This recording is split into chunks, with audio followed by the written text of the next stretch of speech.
March মাসে গোলাপ গাছের কেয়ার নিয়ে আজকে ফুল ভিডিওটা থাকবে। ভিডিওর মধ্যে থাকবে হচ্ছে কীটনাশক, মাকড়নাশক, ছত্রাকনাশক এবং খাবার কি কি আপনারা দিবেন, কি কি সময় দিবেন তা নিয়ে সম্পূর্ণ ভিডিওটা ধৈর্য ধরে দেখুন। প্রথমে শুরু করি আমরা কীটনাশক এবং মাকড়নাশক নিয়ে। কীটনাশক হিসেবে আমরা ব্যবহার করব ইমিডাক্লোরোপিড গ্রুপের টিডো অথবা ইমিটাফ। আর আমরা মাকড়নাশক হিসেবে ব্যবহার করব গ্রিন। আপনাদেরকে দেখিয়ে দিচ্ছি, যেটা দেখো গ্রিল 1.8 ইসি। এই গ্রিল আমরা ব্যবহার করবো অথবা আমরা ব্যবহার করবো ভার্টিমেট। এখন আমি বলে দিচ্ছি কিভাবে আপনারা মিশ্রণ করবেন, কতটুকু পরিমাণ নেবেন। যে কোনো কীটনাশক আপনারা 0.5 ml পার লিটার, মানে প্রতি লিটারে 0.5 ml হবে। আর হচ্ছে মাকড়নাশক হবে 1 ml পার লিটার, মানে প্রতি লিটারে 1 ml করে। তো এইভাবে করে আপনারা মিশ্রণ করে দিবেন। ধরেন এই শনিবার আপনারা টিডো এবং গ্রিল ভালো করে মিক্স করে গাছের পাতার নিচেও দিবেন, উপরেও দিবেন। নিচে দিবেন কেন? মাকড়গুলো কিন্তু নিচে থাকে, আর থ্রিপস গুলো থাকে হচ্ছে আমি যতটুকু জানি উপরে। তো আপনারা নিচে এবং উপরে খুব সুন্দর করে ভিজিয়ে দিবেন গাছগুলোকে শনিবার। পরের শনিবার যে আপনারা দিবেন হচ্ছে ইমিটা এবং ভার্টিমেট।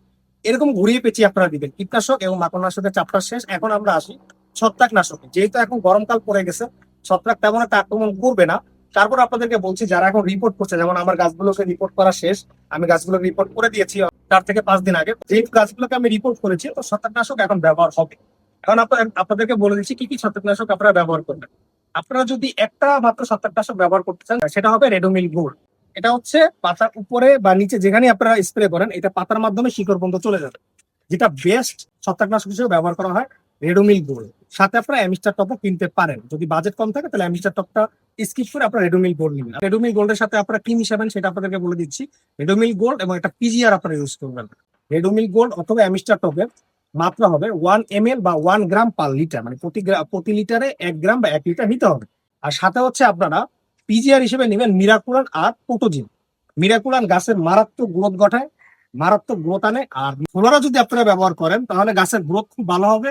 কিন্তু সাথে হচ্ছে সিউইড এক্সট্রাক্ট, যেটা আমরা আলাদা করে ব্যবহার করি, এই পোটোজিন ব্যবহার করলে সিউইড এক্সট্রাক্টটা ব্যবহার করতে হবে না।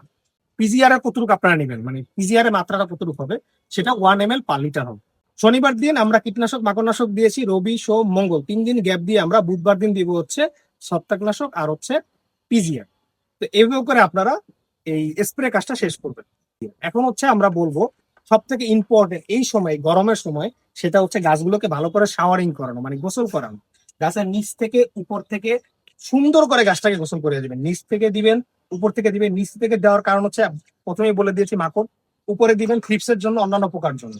তো গাছগুলোকে প্রতিদিন দুপুরবেলা যদি আপনারা গোসল করান, ইনশাল্লাহ আপনার গাছগুলো অনেক সুস্থ সবল এবং খুব ভালো থাকবে। গোলাপ গাছ কিন্তু গোসল খুব পছন্দ করে। এখন আসি আমরা খাবার দাবার। কি কি খাবার আমরা দিব, কবে দিব, কিভাবে দিব। যদি আপনারা আমার মতো এখন রিপোর্ট করে থাকেন, তাহলে আপনারা রুট ট্রিটমেন্ট করবেন। রুট ট্রিটমেন্টের সম্পূর্ণ একটা বড় ভিডিও আমার ইউটিউব চ্যানেলে আছে, সেটা দেখে নেবেন। ওভাবে রুট ট্রিটমেন্ট করলে ইনশাল্লাহ 1 মাসের মধ্যেই অনেকটাই পরিবর্তন হয়ে যাবে। Root treatment must. যদি আপনারা রিপোর্ট করে থাকেন, 50% রুট কেটে থাকেন বা ছোট পট থেকে বড় পটে দিয়ে থাকেন, আপনারা ফার্স্টে হচ্ছে রুট ট্রিটমেন্টটা করবেন। এটা হচ্ছে যারা রিপোর্ট করেছেন বা করবেন তাদের জন্য। সেকেন্ড পার্ট আমি বলে দিচ্ছি, যারা রেগুলার ফিডিং, মানে রিপোর্ট করা শেষ, রুট ট্রিটমেন্ট করা শেষ, তারা কি করবেন। তারা হচ্ছে আপনারা এনপিকে 20-20-20 হচ্ছে সপ্তাহে 2 দিন দিবেন। একদিন মনে করেন শনিবার দিন দিলেন আপনারা এনপিকে 20, শনিবার দিন এনপিকে 20 সাথে আপনারা এপসম সল্ট অ্যাড করে দিবেন। এবং রবিবার বাদ দিয়ে সোমবার দিন আপনারা এনপিকে 20 আবার দেন, সমস্যা নাই। সাথে হচ্ছে হিউমিক অ্যাসিডটা মিক্স করে দিবেন। হিউমিক অ্যাসিড কতটুকু হবে? হিউমিক অ্যাসিড হবে 1 গ্রাম পার লিটার। এপসম সল্টও কিন্তু 1 গ্রাম পার লিটার। আর এনপিকে 20টা কতটুকু দিবেন, সেটা 1 গ্রাম পার লিটার। আর যদি চিমটি হিসাব করেন তাহলে 1 থেকে 2 চিমটি গাছ বুঝে। যেসব গাছ ছোট 1 চিমটি দিবেন, যেসব গাছ একটু বড় 2 চিমটি দিবেন, তাহলে 1 গ্রাম মতো হয়ে যাবে।